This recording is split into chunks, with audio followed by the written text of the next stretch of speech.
Welcome to the Bringing Intimacy Back show, where intimacy is real. Well, today's topic is a topic that doesn't really get discussed much, but about 4 to 5% of relationships worldwide are different than the traditional relationships. And so today we're going to talk about polyamorous relationships. And polyamorous relationships are relationships where there are more than two people that are intimate, but it's about this intimate connection. And so today I have on my show, which I'm so blessed to have, a variety of sex therapists who are experts in the field. First, I have Paulo Rodriguez, that's here from Miami. Yes, thank you so much for having me. Yes. And then I also have Mahler Stewart, that's here from Atlanta, Georgia. Thank you. Yes. And they're both experts in the field. So as we're starting the show off, could you let us know a little bit about your journey in working with couples and dealing with sex education or sex therapy? Sure. So I'm going to blame curiosity for me choosing this type of work. I did community work for a long time, but what really got me working with sex therapy and sexuality is that when I started to bring it up with my couples and my individuals, it was kind of like this box full of new discoveries. Sexuality is just connected to so many different parts of us. Yes. And so I worked in Boston for about 10 years. Okay. And there is where my mentor, Elliot Cronenfeld, kind of helped me start working with the couples.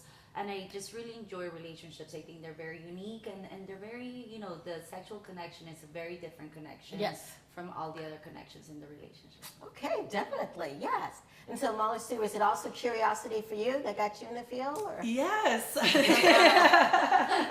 Yes, I think, and a lot of my friends who are, in alternative, relationships, just definitely curiosity for sure.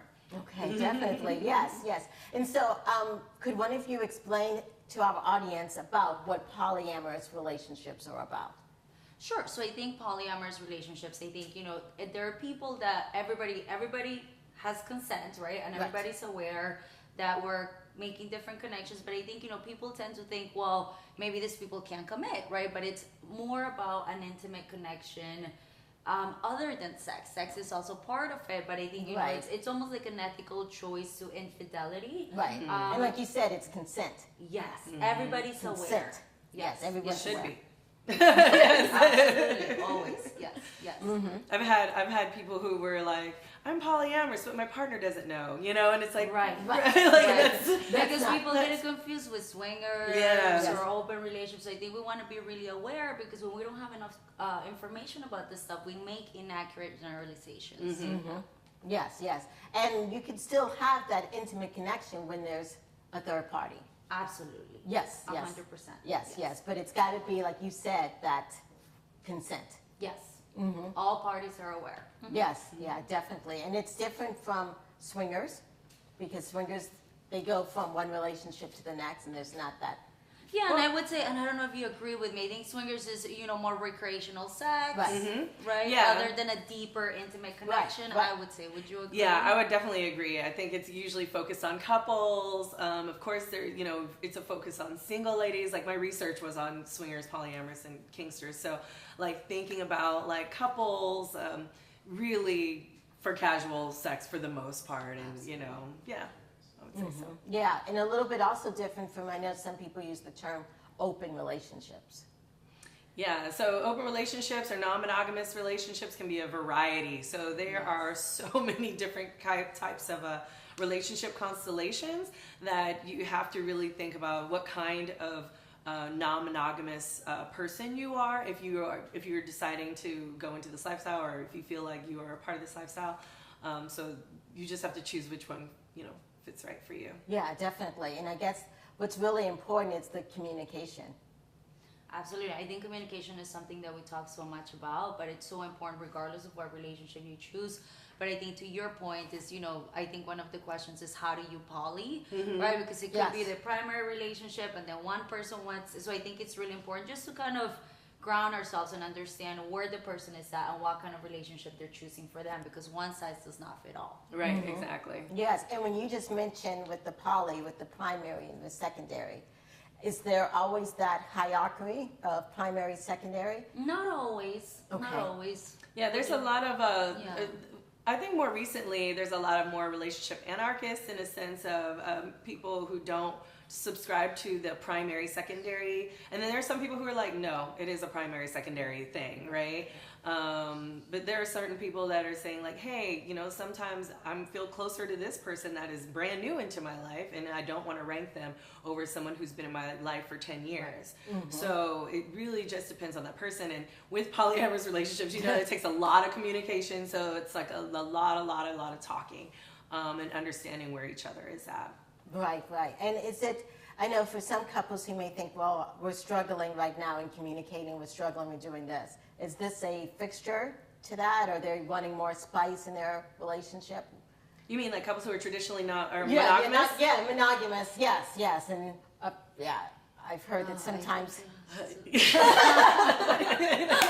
like, okay, I think it's just so unique, right? Mm-hmm. It's, I mean, I don't know. You know, I think even when we talk about infidelity, you know, we often say, Esther Perel does it so well when she says, you know, it's not about leaving the person that you're with, but who you become in the relationship. So the reasons of what you're seeking and this orientation of lifestyle, whatever you want to call it when it comes to polyamory, I think it's different for everybody. Mm-hmm. You know, but it is about deeper connections. You know, that always comes to mind when we talk about polyamorous relationships. Right.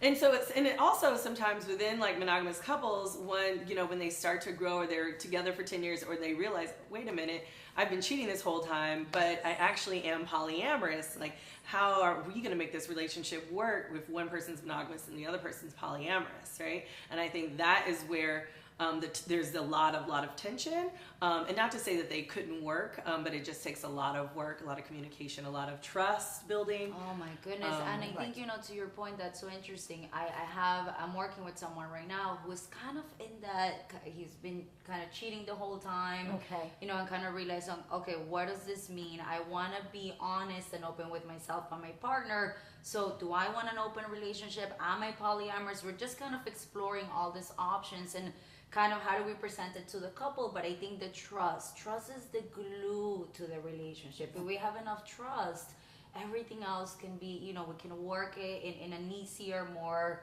valuable, relaxed way. Trust is so important. It is. It's critical. And thank you for mentioning that. And definitely trust. And one of the other things that you guys mentioned is about knowing yourself.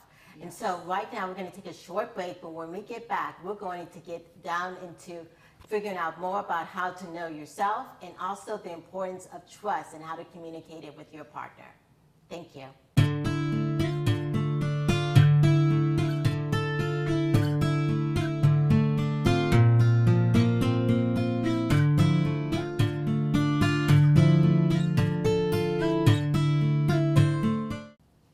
Welcome back to the Bringing Intimacy show, where intimacy is real. And today we've been talking about polyamorous relationships, and we've been talking about it with experts Muller Stewart and Paolo Rodriguez. They both have successful practice. Paolo is in Fort Lauderdale, and Muller's in Atlanta, Georgia. And when we were just finishing up on the last segment, we were talking about relationships, and also when, because this happens sometimes, an individual is starting to be with other people, and like you were saying, they didn't quite know themselves, and now they're in a relationship where they're supposed to be faithful, but they're struggling. And they're realizing that maybe they're a person who prefers poly relationships. How as therapists, I mean, I've worked with a few, but I want to know from you guys, how do you work with that? Yeah. Okay. Well, I think, you know, I think just kind of exploring it with the client. You know, I really do love to always go into culture, family of origin, what are the messages, what were those relationships like, because I often feel that we think, oh, I'm bringing baggage from my previous relationships, but baggage starts in our family of origin. Mm-hmm. So yes, how we even view sexuality starts there. Yes, absolutely. Right. So how do we start to kind of, and really educate? I mean, you know, I know here you talk about education. Education is the tool, you know, against ignorance and just not making the decisions for yourself. So educating the person and really helping them understand, okay, where are we at? What does this look like? Mm-hmm. And the difficult thing sometimes is that you got to figure out, does the partner want to be with someone, right, whether it's an open relationship, whether it's a polyamorous relationship. So people tend to think, oh, you're just leaving the relationship because you want to be with other people. It's painful for both parties, Right. Because there's a loss and a grieving period for both of them. Right. Yeah, that's exactly right. You're literally mourning your relationship because it's dead. The life that you had before is no longer. So how do you, move past that and to, go through all your stages of, grief? Absolutely.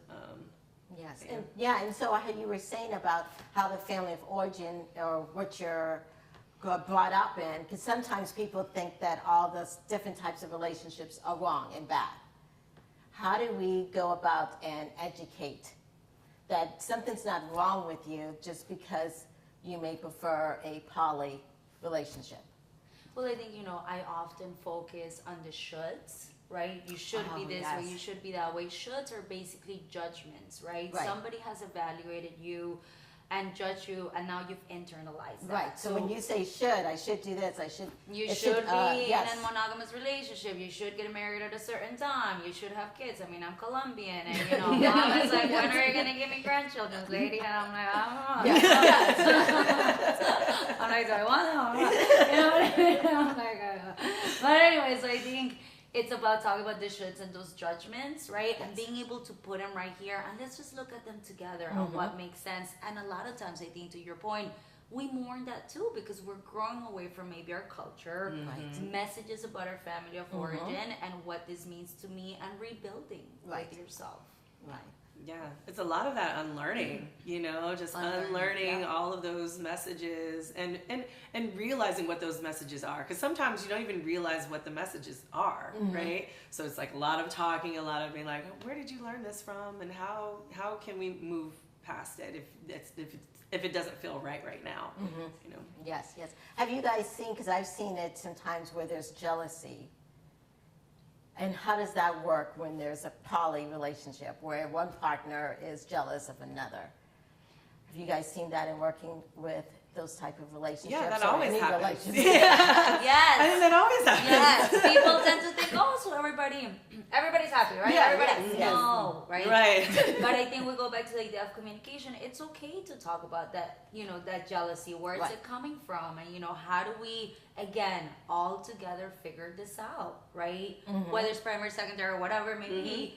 How do we talk about it in an open and honest way, but completely okay, this is normalized. I mean, we feel jealous, of course. Right. It's a normal human reaction. Yeah. Absolutely. Yes. And it's about, sometimes I think it's also too about compromise, right? Like, if I'm feeling jealous, what is the reason that I'm feeling, why am I feeling jealous? Am I feeling jealous because I don't have another partner? Am I feeling jealous because we are not spending the same amount of time together? What is it exactly that, I'm jealous about? And how can I overcome that jealousy? Is there a compromise? How can we work together and to ensure that I feel comfortable and safe? Because once I start feeling unsafe is when the relationship goes awry.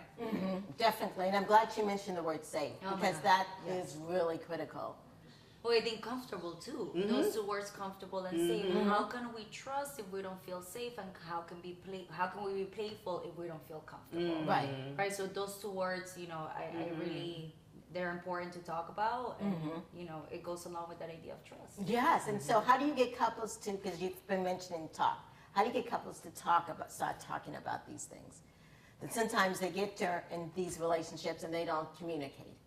Well, I think to your point, you said something along the lines, the person needs to figure out the why, right? First individually, right? Because often I feel that as human beings, we're constantly trying to figure out the how. Right. How do we communicate? Why is it there to begin with? Why am I feeling this conflict? Because a lot of times when people are in a monogamous relationship and they don't want to be monogamous or it just doesn't fit, it's a conflict between something I value and the way that I'm behaving. So it starts to not feel good. It takes a lot of courage to say, you know what, something doesn't feel right for me. So I think individually figuring out what's going on so that we can have a better conversation together. Right, and I love how you put that individually, because sometimes when we feel that why, and we just like, oh my gosh, I feel this way, then we react. Instead of taking time to do some individual work, whether it's through counseling, whether it's just sitting there meditating, or whatever the case may be. I think that's very because critical. there's a lot of people that meet their needs in secrecy. Yes. All right, instead of being able to say, hey, you know, this is what I'm thinking, this is how I'm feeling, it's hard to talk about, but let's figure it out together. Yes, thank you guys so much for us even having this conversation together about polyamorous relationships. We're going to take a short break, and when we come back, we're going to provide you guys with some tools on polyamorous relationship. Thanks.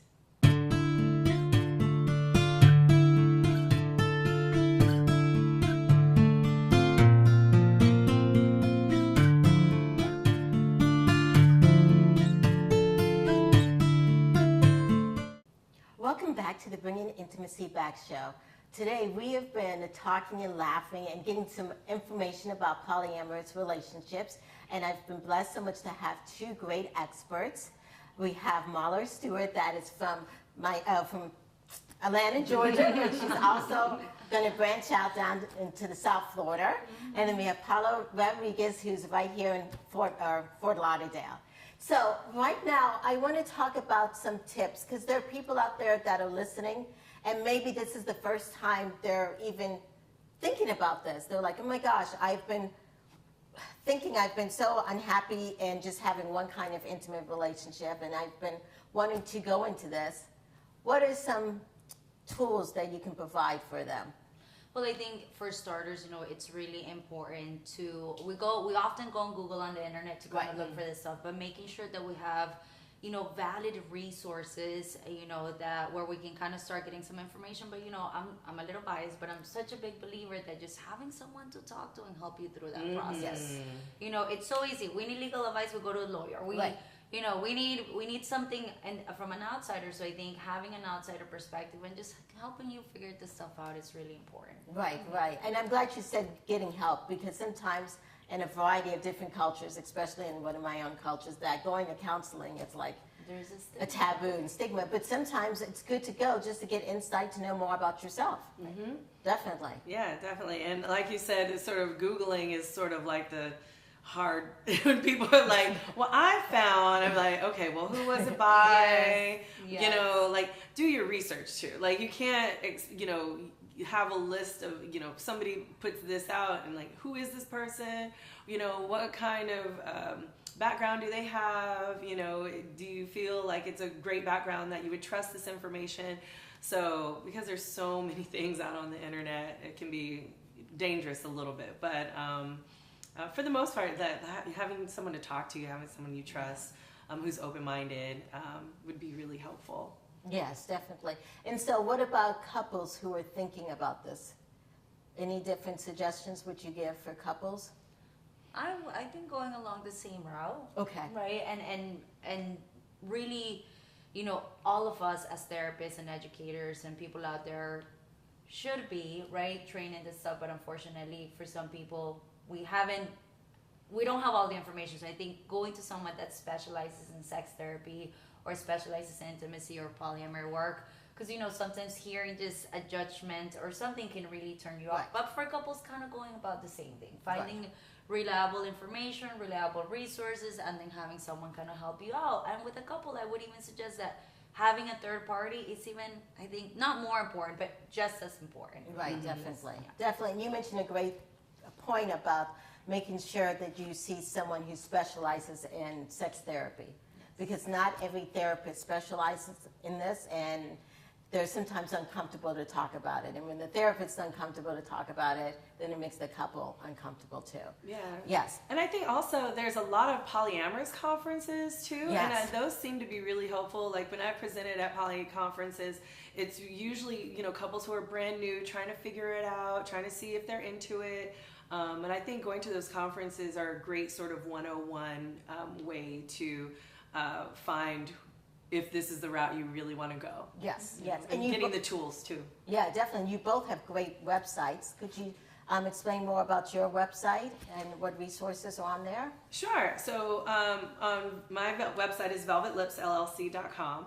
And for my website, I do have a section for alternative sexual communities. So for folks who are swingers, folks who are poly, folks who are kinksters, they can go to my website, find some resources, books, links, conferences where you can actually, get the information that you need. And if you have any other questions, of course, they can email me. Yes, definitely. And Paula, can you? So my website is lifediscoverypsych.com, and I have a couple of things about relationships, also a section where you can kind of see the different types of, polyamory, open relationship, swingers, to just give people information and educate themselves a little bit more on what that is and where do I want to go with this. Yes, yes. So definitely, as they've been sharing with us, they provide a lot of good information, but also you can go into their website, because finding that information is critical in the sense of making a decision if this is kind of the relationship you want or if this is not the kind of relationship you want. Absolutely. Yes, yes. Any other tools that you guys can think that can maybe help those couples who are out there thinking about this is something they may want to do? I think the website More Than Two is a pretty good one to show you the various different types of polyamorous relationships, so the different relationship constellations.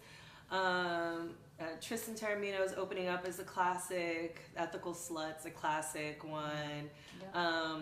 But those books are really, really can be helpful for you all. But what else? I don't know. Anything that pops out to me. Dr. Joe Core also has a pretty good okay. book, and he's got a couple of articles on Psychology Today as well. Right. But I do like the ones that you mentioned. I think all of those, there's a lot of good information out there. We just have to make sure that they're from reliable sources. And if you have kids, Dr. Elizabeth Sheff's book, Polyamorous Families, so how kids grow up in polyamorous families, and how you can negotiate relationships when you have children in the household is also pretty helpful as well. Yes, definitely. And I think one of the main concepts you mentioned even from the beginning is knowing yourself. Yes. We're going to do a little dance. We'll show it in the next episode. Yes. Yes. That is the key to everything, is knowing yourself. And sometimes that requires you to spend time with yourself, but more importantly, like you said, maybe getting help and talking to the right people. Because sometimes if you just share things with anyone, sometimes they give you judgmental. And one thing I want to educate people is when you go to therapy, it's supposed to be a non-judgmental place. Mm-hmm. And it teaches that one person to look at you a certain way or to judge you, for you to internalize and then shame, right, lives in secrecy. Yes. And so being able to just, again, reliable sources is kind of like the theme. Yes. Well, thank you guys so much for being on the show, for providing the audience members this open discussion, because for some, this is brand new to them. Yes. And for others, hopefully they gain something from it. And so thank you, Paula Rodriguez. And for providers who want to, or people out there who want to look her up, please do so. She's down here in South Florida.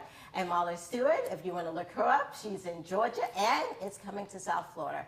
Thank you. This is the Bringing Intimacy Back show, where intimacy is real.